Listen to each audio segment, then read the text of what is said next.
Hai semuanya, gimana kabar kalian? Semoga selalu dalam keadaan baik. Welcome back di Ande Grace Don Channel, dan ini adalah segmen analisa pagi, segmen di mana kita akan mengulas kembali untuk update news dan juga pergerakan dari market, khususnya market dari Bitcoin. Teman-teman, hari ini kita berada di tanggal 16 Agustus 2025.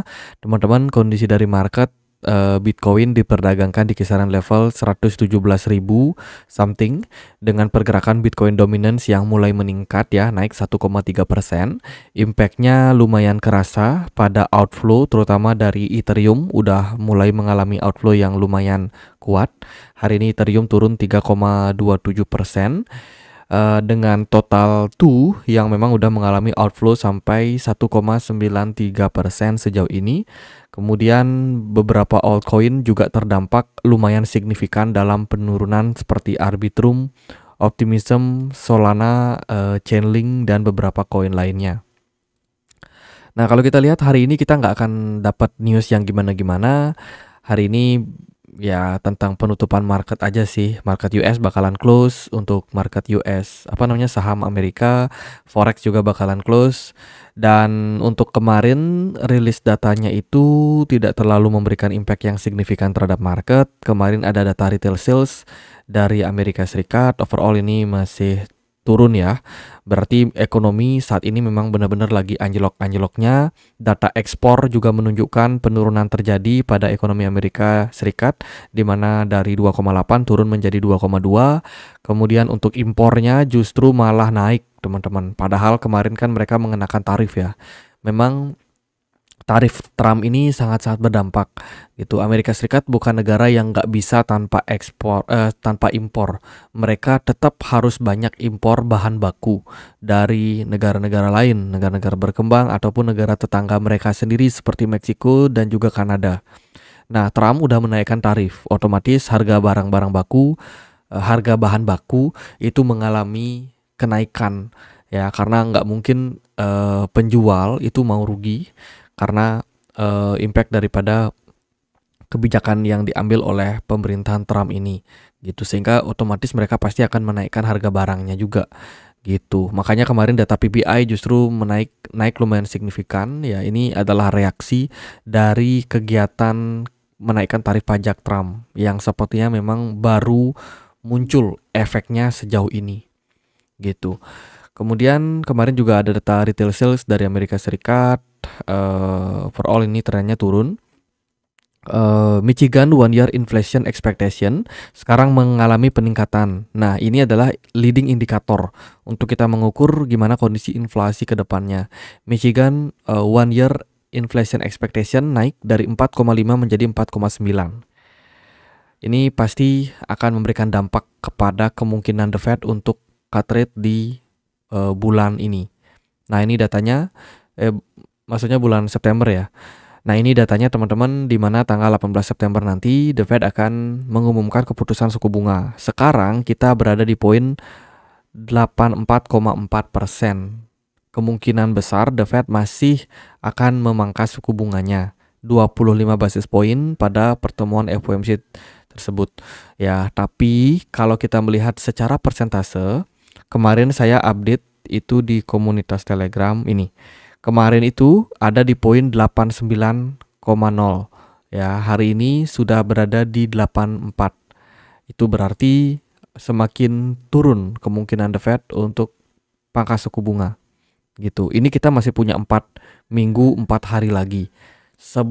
Semua hal masih bisa terjadi. Apakah nanti probability-nya bakal meningkat atau justru malah turun sehingga membuka peluang untuk The Fed justru tidak pangkas suku bunga, dan itu berarti akan menjadi sentimen yang sangat buruk untuk pasar gitu. Jadi ya, data by data kita akan update kira-kira dramanya bakalan seperti apa ke depan. Oke, meskipun itu berita buruk ya menurut saya, dan kita masih punya satu berita bagus, yaitu datang dari The Fed yang baru aja mengakhiri pemantauan dalam program Overseeing Bank Crypto Activity. Jadi sebelumnya bank sentral itu dia ngasih kayak aturan berupa pengawasan ya untuk bank-bank yang sudah mulai menawarkan kripto kepada para nasabah mereka. Ini dibikin tahun 2023 kemarin. Ini waktu gencar-gencarnya SEC itu mengatakan koin A, koin B itu adalah sekuritas. Waktu itu Bank Sentral juga masih kayak ya takut teman-teman, dan juga belum ada kerangka kejelasan tentang hukum ya. Nah, sekarang kan udah jelas tuh, peraturan perundang-undangannya sudah ada untuk kripto. Jadi The Fed sendiri mengakhiri program tersebut, dan ini tentu saja merupakan program yang bagus di mana perbankan sekarang sudah punya aturan mereka sendiri. Mereka sudah sah untuk aturan perundang-undangannya ya dari Genius Act kemarin. Nah, itu rentetan tiga peraturan perundang-undangan yang membahas spesial tentang kripto, dan sekarang ya ini programnya sudah dihentikan gitu. Dilihat dari surat yang sudah diedarkan dalam press release dari The Fed, di mana ini adalah akhir dari pemantauan mereka terkait dengan aktivitas perbankan yang menawarkan kripto. Ini merupakan sebuah berita bagus. Kemudian ada serangan dari hacker ya, ada 777 miliar rupiah ini kena hack gitu. Ada perusahaan exchange namanya BTC Turk. Ini adalah perusahaan exchange dari Turki ya yang sudah berdiri sejak 2013, kabarnya kena serangan hacking. Terlihat dari ada aktivitas transfer ya yang dilakukan oleh hackers ke beberapa wallet untuk melakukan pencairan dananya gitu. Wow, tetap hati-hati bagi teman-teman yang save di exchange. Kemudian ada New York baru aja menargetkan untuk menaikkan tarif pajak kripto ya 0,2% gitu. Ini merupakan sebuah berita yang jelek tentu saja, karena tarif tentu saja bisa mengurangi minat dari orang-orang terhadap ya kripto ya teman-teman, dan nampaknya ini sudah mulai mendapatkan pengesahan dan akan diaplikasikan nanti per 1 September 2025 ke depan gitu. Jadi ada pengenaan tarif baru untuk New York, negara bagian ya wilayah New York itu. Kemudian dari berita yang lain adalah US Treasury Besen mengatakan bahwa Bitcoin buying still possible. Jadi Besen melihat bahwa eksplorasi untuk market Bitcoin dan juga kripto ini masih akan terus mendapatkan adopsi dari banyak pihak ya, dari banyak institusi besar, dan juga ada banyak negara juga yang sekarang tengah memburu Bitcoin untuk menjadikannya sebagai reserve, termasuk Amerika Serikat juga. Meskipun kemarin Scott Bessent itu mengatakan bahwa Amerika Serikat tidak akan membeli Bitcoin ya, dia akan mempertahankan apa Bitcoin yang sudah dimiliki dari hasil sitaan. Itu menurut saya cukup kontroversial karena bertolak belakang dengan rencananya Cynthia Lummis yang pengen untuk akumulasi Bitcoin sampai 1 juta Bitcoin dari total supply yang ada gitu. Jadi ya ini interesting sih apa yang dikatakan oleh Bessent kemarin, dan juga sekarang kayak bertolak belakang. Itu kemudian dari ETF ya, ETF spot Ethereum ini per tanggal 14 by the way. Kita belum dapat update-nya tanggal 15, tapi mungkin nanti kalau ada update kita akan sampaikan di komunitas Telegram. Jadi buat teman-teman yang punya Telegram bisa join juga ya di komunitas Telegram kita. Di sini aku ada update beberapa pergerakan dari pasar, kemudian news dan juga berita. Jadi buat teman-teman yang sering ketinggalan berita bisa coba cek langsung di komunitas Telegram kita. Linknya di kolom deskripsi. Oke, kembali lagi. Menurut data tanggal 14 Agustus kemarin, total net inflow dari Ethereum Spot ETF itu mencapai 639 juta US dollar. Ini so far masih terbilang bagus dan tinggi ya sejauh ini, meskipun harga Ethereumnya sudah mulai drop. Begitu juga dengan Bitcoin Spot ETF yang masih mendapatkan akumulasi sampai 230 juta US dollar.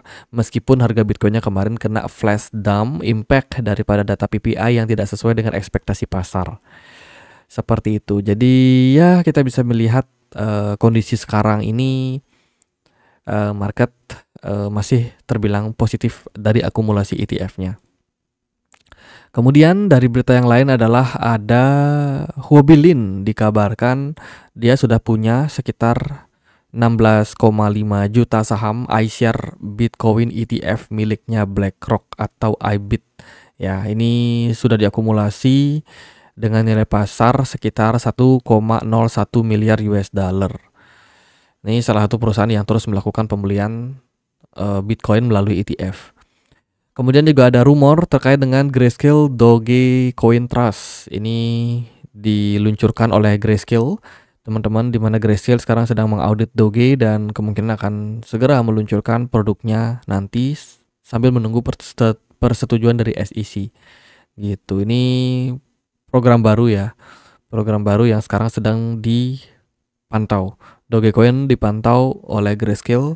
Nanti kalau setuju ya mereka akan meluncurkan produknya. Gitu.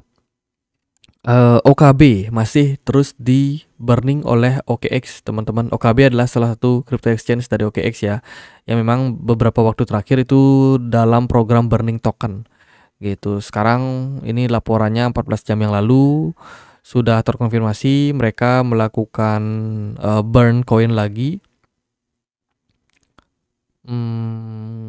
Ya itu sih teman-teman. Kemudian dari Sharplink baru aja melaporkan report mereka untuk kuartal kedua, di mana sekarang total mereka sudah hold sekitar 728.000 berupa Ethereum dari total apa yang sudah diakumulasi semenjak tahun ini. Gitu. Jadi ya good point untuk Sharplink. Lalu ada monthly outlook dari Coinbase.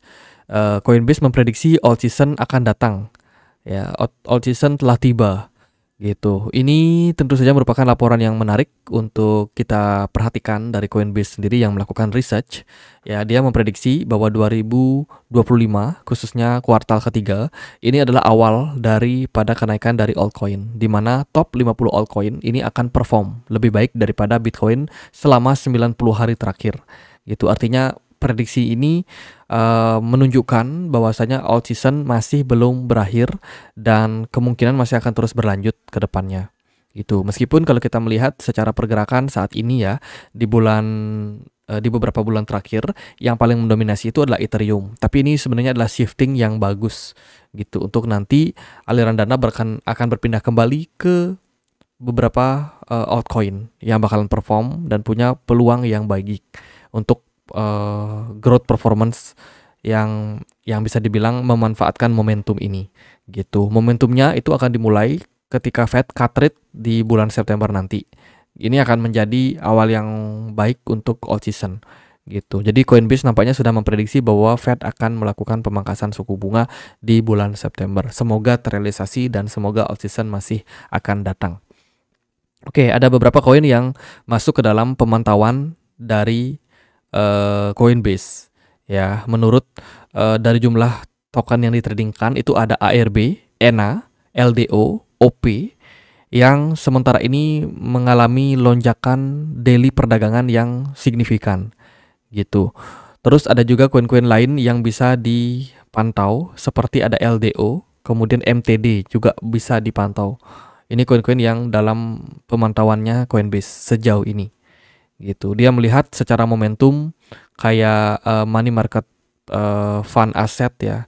Itu sudah mencapai level 7 triliun yang berarti aliran dana sebenarnya ini masih sangat-sangat tinggi sejauh ini. Kemudian juga ada penurunan dari harga gold. Belum lagi negara-negara emerging market yang liquidity-nya sudah mulai recover karena cut rate sudah dilakukan di beberapa bank sentral lain ya. Nah ini juga menarik teman-teman, fenomena yang kita temukan sekarang. Meskipun The Fed sendiri itu sangat kekeh ya untuk mempertahankan suku bunga selama tahun 2025. Tapi kalau kita melihat secara reality, ada Bank of England, kemudian European Central Bank yang sudah pangkas suku bunga mereka. Otomatis kan sebenarnya liquidity ini masih ada di market. Meskipun memang tidak terfokus pada Amerika Serikat. Dan meskipun Amerika Serikat merupakan penyumbang penyumbang uang yang paling besar di seluruh dunia, tapi sebenarnya kalau kita melihat secara holistik, secara menyeluruh, itu bank sentral di negara lain itu sudah pangkas suku bunga secara bertahap gitu. Dan ya mestinya ini akan ada liquidity juga yang akan masuk ke pasar. Itu sih. Jadi menurut saya ini bisa menjadi sebuah berita bagus gitu buat ke depannya. Tapi at the end kalau kita lihat dari prediksi Coinbase, all season mereka prediksi itu akan berlangsung di kuartal ketiga. Kuartal ketiga itu berarti mulai dari bulan Juli, Agustus, September, yaitu ya kuartal ketiga. Kemudian Oktober, November, Desember itu udah masuk ke kuartal keempat gitu. Ini bakalan berfokus out seasonnya ini sampai di September sepertinya gitu. Ketika nanti ada isu terkait dengan cut rate yang diambil oleh Fed gitu. Kita lihat gimana bulan September nanti. Oke, tokenization firm bernama Dinari dikabarkan bakalan meluncurkan project layer 1. Ya, ini sekarang mereka sedang menargetkan DTCC saham tokenisasi. Oke. Teman-teman, ini perusahaan yang menurut saya tidak terlalu pernah muncul di publik ya, Dinari Financial Network. Ini dikabarkan sekarang sudah menggarap proyek tokenisasi ya bersama dengan beberapa institusi seperti FunEgg, BitGo dan juga Gemini ya sebagai validatornya. Gitu. Dinari ini ke depan akan meluncurkan mereka punya proyek layer 1 memanfaatkan Avalanche ya. Memanfaatkan Avalanche ya itu sih berita terbaru. Kita nanti tunggu aja update-nya. Apakah ini merupakan sebuah awal yang bagus untuk banyak perusahaan meluncurkan proyek kripto kembali? Karena kayaknya di tahun ini itu nggak banyak proyek-proyek kripto yang bermunculan. Beda sama yang terjadi di tahun 2021-2022. Kemudian Andre Cronje ini juga salah satu orang lama ya yang bikin Phantom atau sekarang namanya Sonic. Itu dikabarkan juga sedang melakukan penggalangan dana di mana dia bekerjasama dengan Tulit Capital. Benar ya, Tulit Capital di mana Flying Tulip ya yang mana sekarang ini sedang menggalang dana. Gitu. Jadi perusahaan-perusahaan yang berada di Amerika Serikat, yang berbasis di Amerika Serikat itu diundang untuk ikut berinvestasi di proyek yang mereka bangun ini. Gitu. Di mana nanti Flying Tulip ini akan memberikan yield ya sebagai strategi yang mereka ambil untuk menarik banyak investor gitu. Ini proyek baru sih, nama tokennya nanti akan jadi FT token.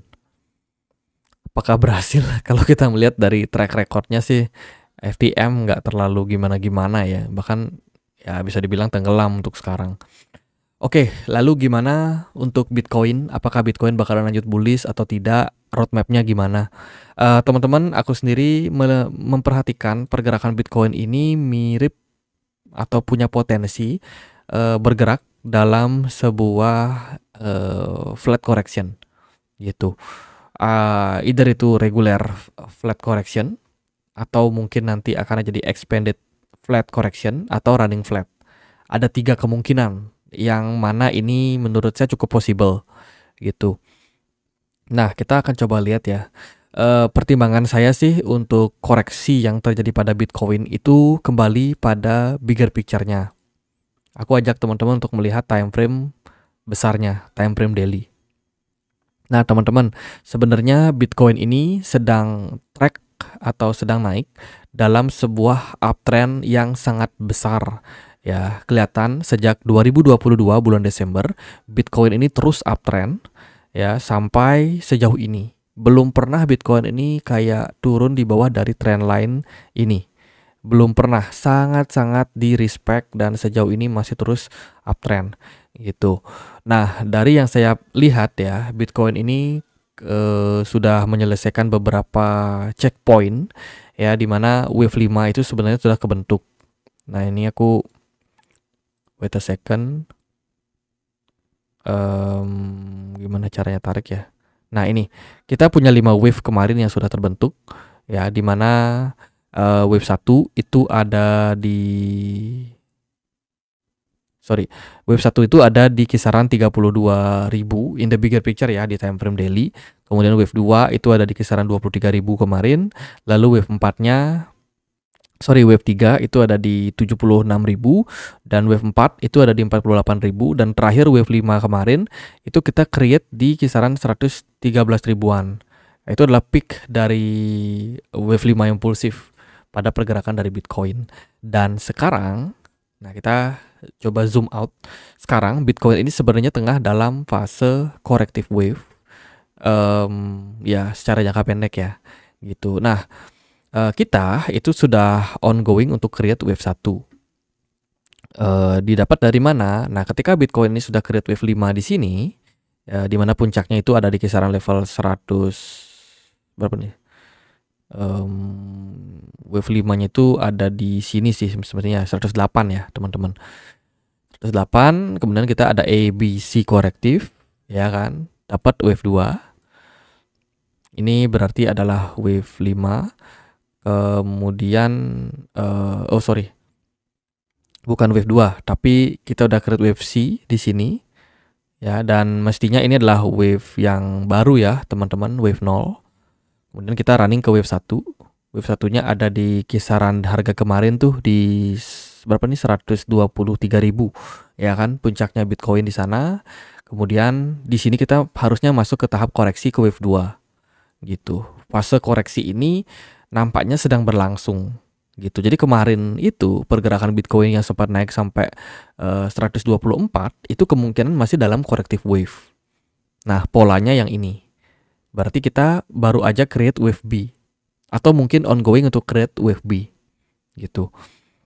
Nah, kalau menurut saya sendiri pergerakan Bitcoin yang turun kemarin ditambah dengan masih ditunjang oleh smart money yang masih masuk, dan sejauh ini smart money pada Bitcoin itu masih sangat positif dilihat dari daily time frame, dan dari time frame 4 jam sih udah jauh turun ya, tapi di daily time frame ini so far masih sangat baik gitu. Nah, meskipun kita create satu bearish engulfing yang mungkin akan menandai adanya proses koreksi lanjutan, namun bagi saya ini ada possibility juga untuk Bitcoin ini masih bisa rally gitu. Nah, kalau kita lihat dari structure-nya, biasanya untuk running ke wave B itu akan ada 3 wave. Ya, di sini ada W, X, Y. Ya, W, X, Y. Gitu. Jadi ada 3 wave. Kurang lebih kayak gini structure-nya. Mana dia wave kita? Oh, ini dia. Ya inilah kurang lebih ya. Jadi kan ini adalah wave W, Y, Z, ya kan 3 wave. Kemudian di sini kita juga on running nih, teman-teman. Ini W, kemungkinan kita akan nyari wave X-nya dulu, terus Y. Gitu. Jadi ada 3 wave. Ya itu, baru kita create confirm wave B-nya. Berarti ini adalah kayak gini ya.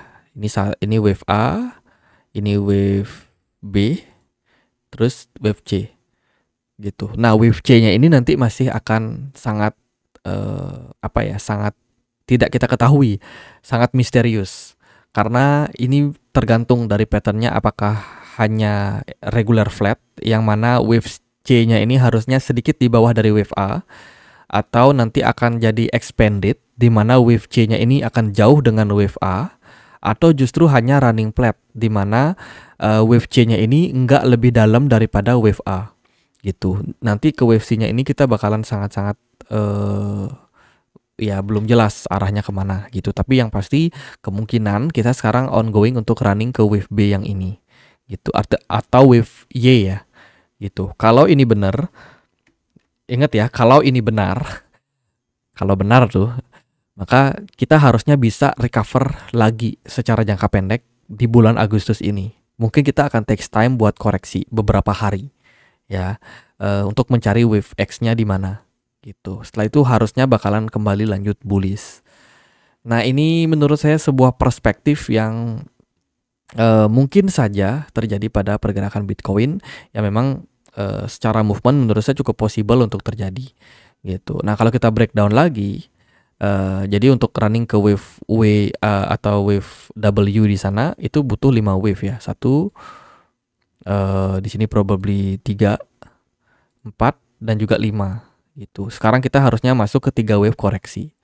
Jadi kayak gini, mungkin udah B-nya udah. Mungkin kita running ke wave C. Ya, possibility-nya bisa kemana? Coba diperhatikan area 115.000, 114.700-an. Coba dipantau, siapa tahu di sana ngena ada wave C di sana atau wave X. Nah, setelah itu ekspektasi saya adalah ada good news lagi untuk market yang akan pompa marketnya rally lagi gitu sampai di level yang lebih tinggi. Wave Y-nya ini kita lihatlah nanti kemana karena kita belum confirm juga create wave X-nya gitu. Dan ya mungkin bisa ke 100. Ya intinya ini bakalan di atas dari wave W gitu. Harusnya ini bisa ke 127 atau 128 atau bahkan ke 130 gitu. Jadi ya secara roadmap akan seperti itu. Ini kalau bener ya gitu. Setelah itu baru kita akan ada major correction besar teman-teman. 1 2 3 5 1 2 3 4 5 koreksi gitu. Jadi ya sementara kalau teman-teman mau memanfaatkan momentum ini bisa manfaatkan untuk ambil barang. Siapa tahu nanti ada koreksi yang lebih masif ya. Teman-teman jangan terlalu panik juga gitu. Jadi dari saya sih outlook saya masih seperti itu. Saya melihat Bitcoin masih bullish ya. Optimis banget masih bullish teman-teman. Meskipun memang dari data kemarin menunjukkan ya inflasi naik. Pertimbangan yang lain juga kayak gini. Nah meskipun data PPI itu adalah data yang penting, inflasi naik, the Fed bakalan lebih lama untuk cut rate mungkin ya. Tapi ingat the Fed itu punya dual mandat ganda. Kita kemarin sudah sampaikan. Dual mandat ini adalah pertama price stability atau menyeimbangkan, menstabilkan harga barang dan juga jasa. Yang kedua adalah maksimum employment atau membuat tingkat tenaga kerja itu setinggi mungkin. Artinya tidak banyak pengangguran. Nah, PPI adalah salah satu data penting dari data inflasi. Ada PPI, CPI dan juga PCE inflation. Itu. Dan itu menurut saya cuma salah satu data aja. Mungkin nanti inflasi bakal naik. Tapi kalau tingkat pengangguran juga naik, the Fed juga akan mulai mempertimbangkan untuk cut rate. Gitu. Jadi, ya dalam artian data PPI kemarin memang jelek, tapi itu bukan satu-satunya data yang akan dijadikan oleh the Fed untuk mempertimbangkan pemangkasan suku bunga. Dari sini saya berekspektasi kalau the Fed at the end bakalan cut rate tahun ini minimal satu kali. Kalau bisa sih 2 kali ya. Kalau 3 kali kayaknya enggak deh. Gitu. Nah, untuk apa? Untuk memberikan dukungan stimulus ke ekonomi yang memang sudah semakin seret sekarang ini. Gitu. Nah, dengan katalis tersebut, saya ekspektasikan bahwa Bitcoin ini bakalan lanjut bullish. Gitu. Dan mungkin akan sejalan dengan analisa yang dilakukan oleh Coinbase terkait dengan alt season. Karena nggak mungkin Bitcoinnya bearish, tapi ada alt season. Bitcoin ini harus tetap growth, harus tetap bullish kalau kita mau melihat yang namanya alt season gitu. Jadi untuk sekarang ini outlook saya masih positif untuk Bitcoin. We still running ke wave 2 in the bigger picture ya. Ya corrective wave, masih dalam corrective wave. At the end kita masih akan bullish nanti ke wave 3, wave 4 dan wave 5 dan masih jauh sekali target dari Bitcoin. Gitu. Jadi dari saya pribadi kesimpulannya adalah in the long run Bitcoin ini masih bullish. Secara jangka menengah mungkin ada koreksi, secara jangka pendek ya kita masih dalam proses koreksi. Itu. Manfaatkan momentum buat akumulasi. Itu. Alt season gimana? Nah sedikit nih kalau alt season ya dari saya melihat pergerakan Bitcoin dominance ini udah turun banget, parah banget turunnya. Jadi mungkin ada aktivitas recover ya yang akan terjadi pada Bitcoin dominance, berpotensi Bitcoin dominance-nya meningkat sehingga menyebabkan altcoin akan sedikit tertekan. Gitu. Jadi tetap diwaspadai. Total market cap sudah turun di bawah 4 triliun US dollar. So far altcoin masih dalam fase koreksi. USDT dominance gimana? Udah mulai ada aktivitas profit taking. Ya, memindahkan altcoin mereka ke USDT. Teman-teman, untuk disimpan dulu di stablecoin. Gitu. Dan ya ini momentum untuk banyak altcoin mengalami koreksi. Ada beberapa altcoin yang aku pantau dan sama sekali tidak menunjukkan gerak-gerik koreksi. Kayak BNB. Maksudnya bukan bearish ya, tapi hanya koreksi sehat saja. Nah, BNB ini dia ada 2 kali ketahan di sini. Ya. tapi tidak ada candle pembalikan arah. Gitu. Ini masih kita melihatnya hanya koreksi saja. Kemudian dari koin yang lain kayak Solana ini juga tidak menunjukkan adanya pola pembalikan arah. So far masih kuat gitu. Kalau koin-koin yang lain kayak Arbitrum ini juga masih kuat. Optimism agak lemah sih. Itu dari beberapa altcoin saya melihat masih positif. Cuman memang nampaknya kita butuh untuk masuk ke tahap koreksi yang lebih besar untuk ambil liquidity yang ada di bawah. Seperti itu sih dari saya sendiri melihat outlooknya. Jadi teman-teman jangan terlalu panik juga ya. Meskipun kemarin Bitcoinnya drop signifikan, mungkin ada yang rencana buat cut loss nih, pengen cut loss. Ya sabar, jangan terlalu gegabah. Coba teman-teman lihat dari ETF yang masih terus diakumulasi, atau mungkin memang kesempatan untuk marketnya ambil liquidity di bawah dulu. Sekarang order book itu cukup tebal di kisaran 116.500. Ya, berpotensi level tersebut dikunjungi oleh pasar gitu in the short term. Oke deh, sekian aja video kali ini. Semoga bisa bermanfaat. Teman-teman, ada event juga nih dari toko kripto ya. Ada Merdeka Blast Earn. Teman-teman bisa dapatin dengan tap-tap layar gitu. Jadi gampang banget. Silahkan download aplikasi toko kripto di Play Store dan di App Store. Daftar bagi yang belum punya. Pendaftarannya bisa pakai kode referral aku ya. Yang ini. Gitu, atau teman-teman bisa cek kode referralnya di kolom deskripsi video ini. Masukkan karena teman-teman bisa dapat 30% diskon fee trading. Gitu selamanya ya, dan jangan lupa untuk melakukan KYC atau pendaftaran berdasarkan identitas kalian. Event ini akan berakhir tanggal 8 September 2025 nanti. Jadi masih cukup panjang. Hadiahnya sampai 50 juta. Caranya gimana? Nanti masuk ke aplikasi toko kripto, cari Merdeka Blast di sini di menu home-nya ya. Setelah itu teman-teman tinggal mainin aja gamenya gitu. Lumayan banget. Permainannya bisa teman-teman ikutin, minimum teman-teman sudah melakukan KYC aja di toko kripto gitu. Oke, syarat dan ketentuannya berlaku. Silakan yang pengen dapat informasi lebih lanjut cek link yang ada di kolom deskripsi. Sekian akhir kata saya Andre, makasih.